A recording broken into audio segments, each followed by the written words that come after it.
All right, BK, your city is in the news. You know, the last may not have been heard about embattled senator representing Kogi Central at the National Assembly. I'm talking about Natasha Akpoti-Uduaghan. The suspended lawmaker has filed a notice of appeal at the Court of Appeal Abuja Division, challenging a ruling by Justice Binta Nyako of the Federal High Court, which found her guilty of contempt and imposed a fine of 5 million naira. She wants the appellate court to set aside the judgment delivered on July 4. The coming days are going to be interesting ones, don't you think? Yes, and you know, Natasha does not want to apologize. That is her end game. She thinks that if she apologizes, that her political career will take a massive hit. Yeah. She feels that she may never recover from that if she apologizes. So she's trying to see what she can do to avoid an apology. But the judgment, initially, some of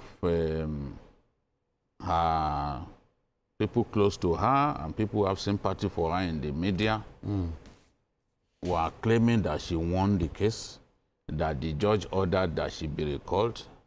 I came here and I said repeatedly that it was a lie. The judge never gave an order for her recall.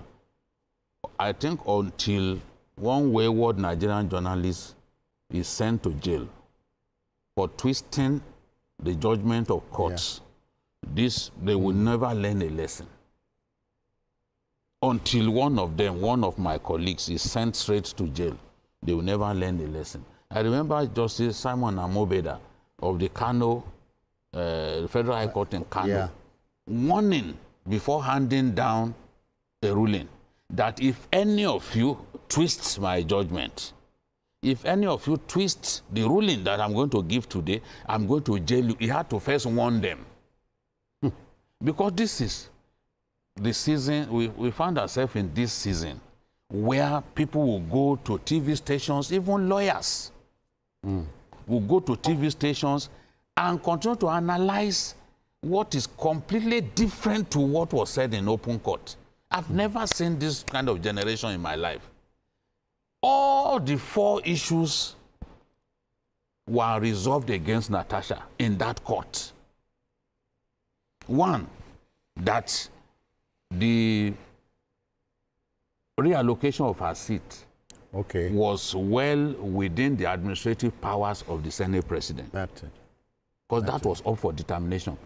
The judge ruled that, based on the Senate rules, that the Senate President was right to do that.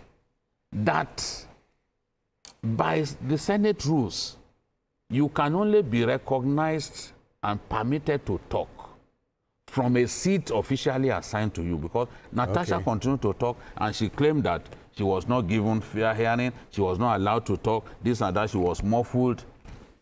The court ruled that the Senate had not done anything wrong by refusing to recognize her, because the law says you can only be permitted to talk on the floor of the Senate from a seat assigned to you.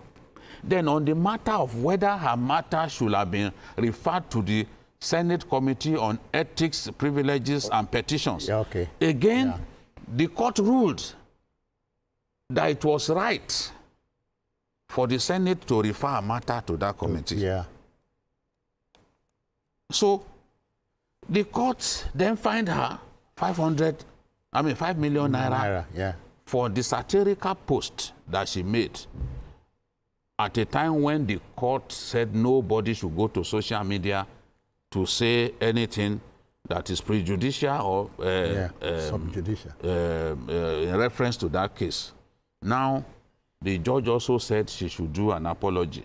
You know, there had been arguments that, apology, to whom is she going to do an apology? Some people said she should, that she's supposed to apologize to the court. And I said, and I disagreed. I said, while the fine is to be paid to the federal government, the apology is to go to the complainant. And the complainant in this case is Godswill Obot Akpabio, because it was no complaint about that piece. Okay. We triggered the judge, and the judge ruled on the matter and said, apologize for the satirical post that damaged the reputation of the Akpabio. Yeah. So now she does not want to do that apology. The same, she's appealing. I don't know how the people who are managing, I don't know how they reason. The same case that you have appealed, you are still telling, up to now, you are still telling, and you are a lawyer, you are still telling the Senate that they should obey the judgment of the court. There's nowhere in the CTC that the judge said she must be recalled. The judge merely offered an opinion that punishments must be commensurate with crime. With crime committed. They must not be disproportional. That's it. That's it. But that the Senate reserves the right to punish misdemeanor by its members.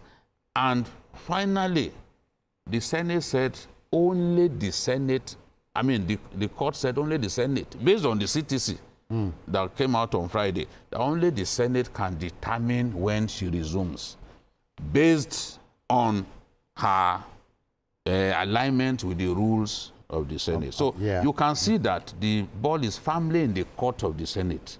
So that's why Akpabio, I mean, Natasha has now decided to appeal. And I can predict straight away that the Senate will cross-appeal. Because Natasha is saying, oh, she shouldn't have been fined, that she was not in contempt. She's arguing that that fine shouldn't have happened. Then in another breath, her lawyers are saying other people, like Monday Ubanesan, the Senate President's lawyers, like Olisa Agbakoba, that they too were making comments that were deemed prejudicial about that matter, that the judge is biased because the judge didn't punish those ones. Yeah. She also said, okay, that the matter of the matter of the 5 million fine was not supposed to be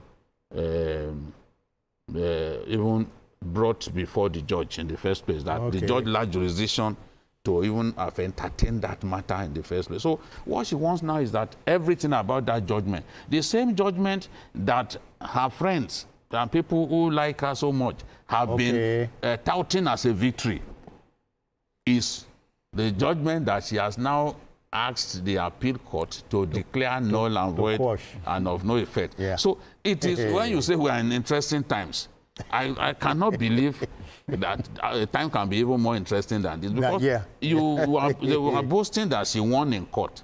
But it's the same judgment that she's appealing. Who appeals a judgment that delivers victory to him?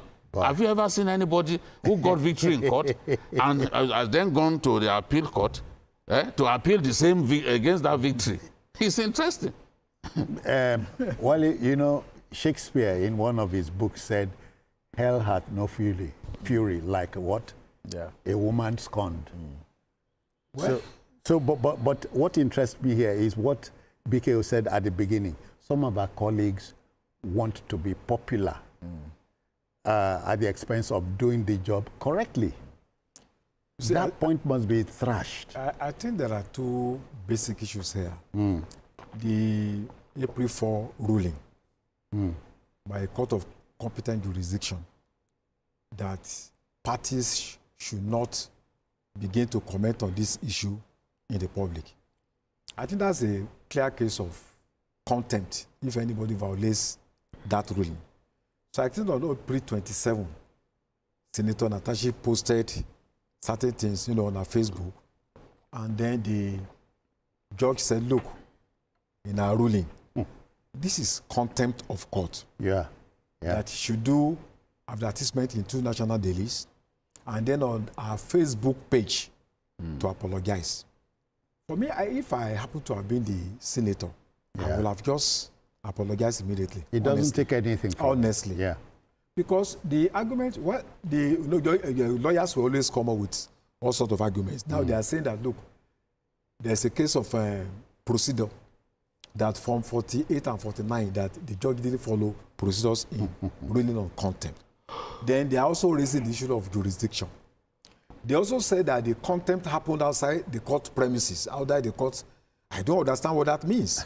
Because if you issue any statement, even in Uganda, you know, provided it's still on the same matter that is, you know, before my lord. You are contemptuous. It's contemptuous. Yeah. You know, so on Facebook, you know, also, I mean, applies to, you know, I mean, it covers statements made on Facebook. So I think the senator has complicated the issue by refusing to apologize. I think it's just been a simple thing. Though they are saying that in the original application, that the issue of fine was not raised. But the judge is at liberty to decide that, look, I want to impose fine, you know, in a particular case.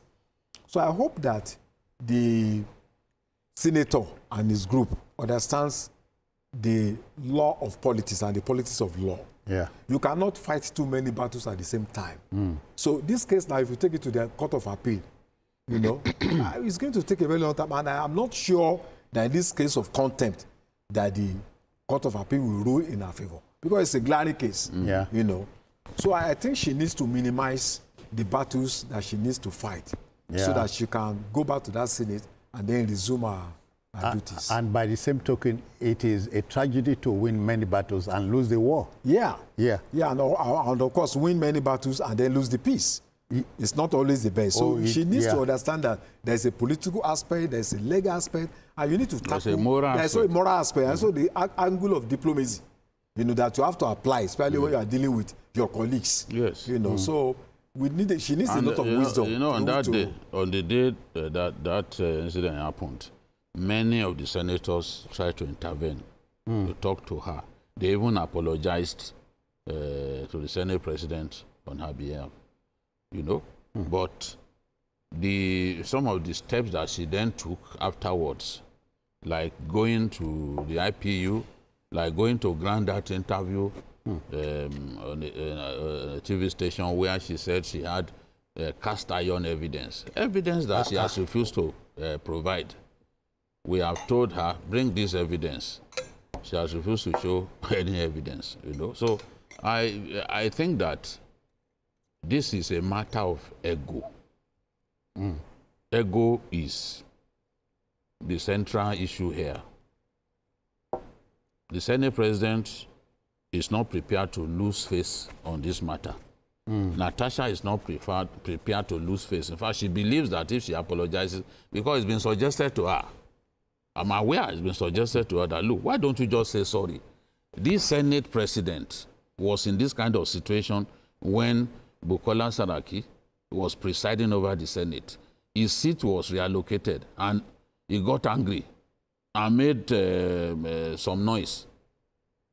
But he realized his mistake quickly and apologized to the then Senate president. And the matter ended there. Yeah. But she, rather than apologize, she continued to talk. When she had been ruled out of order, she continued to talk. In fact, it's the first time I've seen such a thing happen, that somebody will be ruled out of order and will continue talking until the sergeant at arms quickly went there and took the microphone away. So I think that this matter wouldn't have even gotten to this stage if humility had taken root, and if she had agreed to just apologize. Because what is it at the end of it? And you see, what people don't realize is when the Senate talks about suspension, they are talking about legislative days. Legislative days mean the days when they sit. So it's not calculated the way we calculate days and months. So she also has to bear that in mind, because it's clear that even her knowledge of the Senate rules is very suspect. Because she apparently does not even know that she cannot talk from a seat not assigned to her. Oh, okay. Gentlemen, you know, mine is in a little over 2 months from now, we would be clocking 65 years as an independent country. And so we still have trouble with our federal lawmakers, you know. you know, this picture were before us. Yeah. So there's no country that has a perfect legislation. Okay. And democracy is work in progress. You know, so we continue to learn and make mistakes, and then, you know, keep evolving. Yeah. All right, then we'll take a break now and return very shortly. Please don't go away. This is still Journalist Hangout on a Sunday. We'll be back shortly. Thank you.